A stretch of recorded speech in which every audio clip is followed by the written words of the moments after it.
Humbled, truly. From little things, big things grow, dreamers.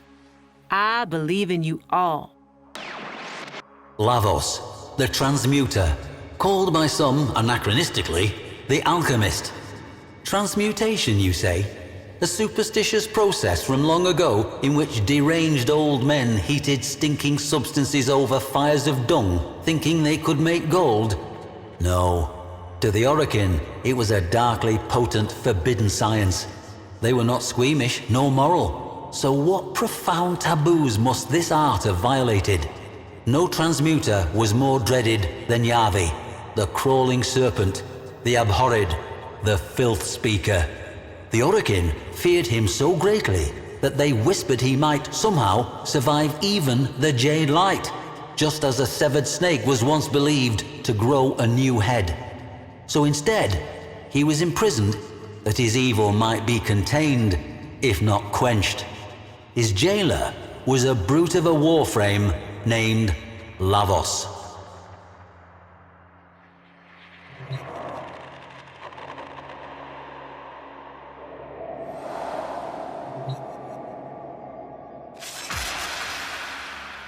The prison of Dabaoth Kra no longer stands. Both it and the slumped Venusian mountain peak upon which it stood were long ago obliterated. We have only records to tell us what went on there. Yavi was a scrawny, hairless man, scaly with skin disease. In reluctant recognition of his Archimedean status, he was permitted to wear the white robe, now a befouled, ragged garment. 2 tattooed serpents crawled up each bony arm from elbow to wrist. Lavos, we are told, was attentive to his prisoner. He administered the prescribed soup, water, and beatings with the same punctual fidelity. These are recreations of Lavos's own snakes. No mere tattoos, but living, bioferrous exoflesh.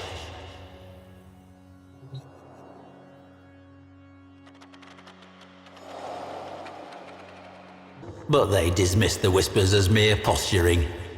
Yavi's cell walls began to fill up with scrawlings, using blood and filth as ink. At first, these were simple symbols, but as time passed, they became more elaborate. It was as if the Archimedean was turning his cell into a demonic temple, baiting his captors. There was even an image of Lavos, resplendent in his cyandana of office. Perhaps an attempt at a curse. Lavos was ordered to beat him harder, and duly did so. With the blood on the wall, Yavi drew a snake, an appeal, no doubt, to his depraved idol. Floor washer Bekran Zaft, the sole survivor of Dabaoth Kra, would later tell of how Lavos would stride from cell to cell, weighty shotgun in hand, clubbing and beating as required. The nightmares still haunted her.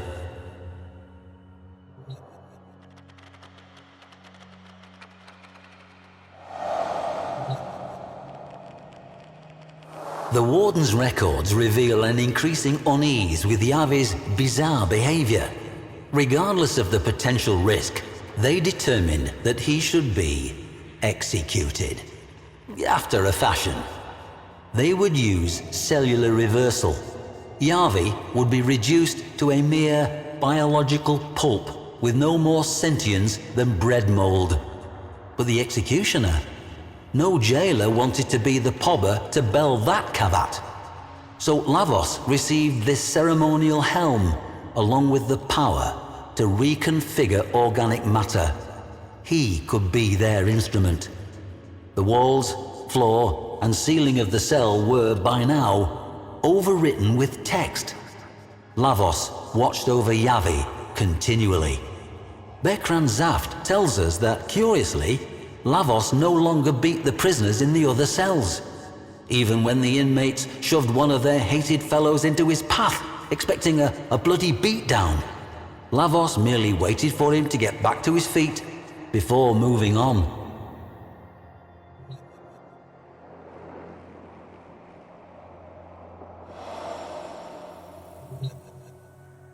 What actually was this forbidden practice of transmuting prisoners of their endless golden dream? The thought that a person could rise above their station was anathema.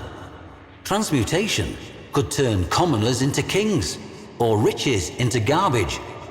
Worst of all, it could teach people not to be afraid. I have seen a preserved image of Yavi's cell. His scrawlings were not demonic sigils and barbarous texts, but star charts, evolutionary trees, genome structures. Yavi was not defying Lavos with these cryptic daubings in his own blood. He was enlightening him. Not dark sorcery at all, but radiant science. And the snake? A symbol not of corruption, but of healing. Yavi was a teacher. He might have taught millions. Now, he had only one student, but that student was attentive.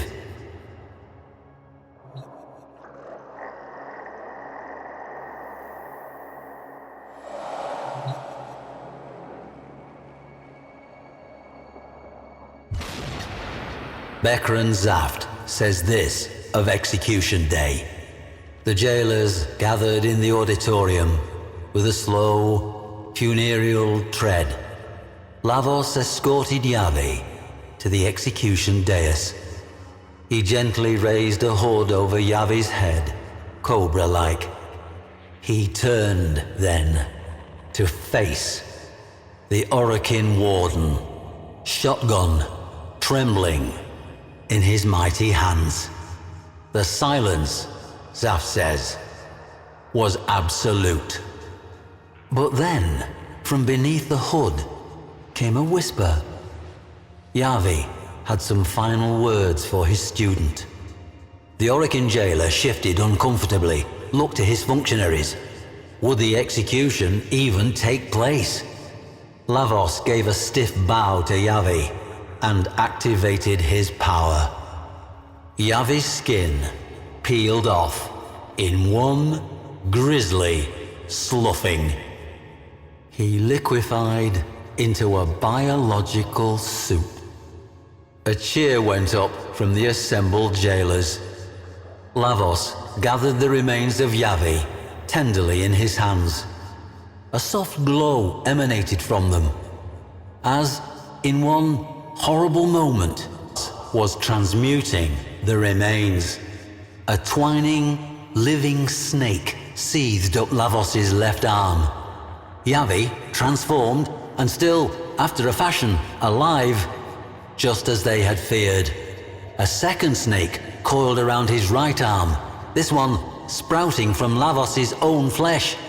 Then, Lavos leapt into the midst of the assembly, hurling vials left and right, bathing the hapless, screaming jailers and functionaries and their warden in icy vitriol.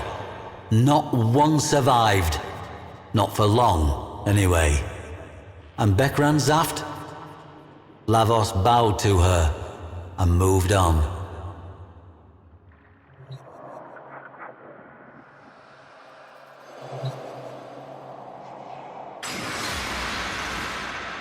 They say that Lavos often takes counsel from his serpents. One is his brutal advisor, the other his wise teacher.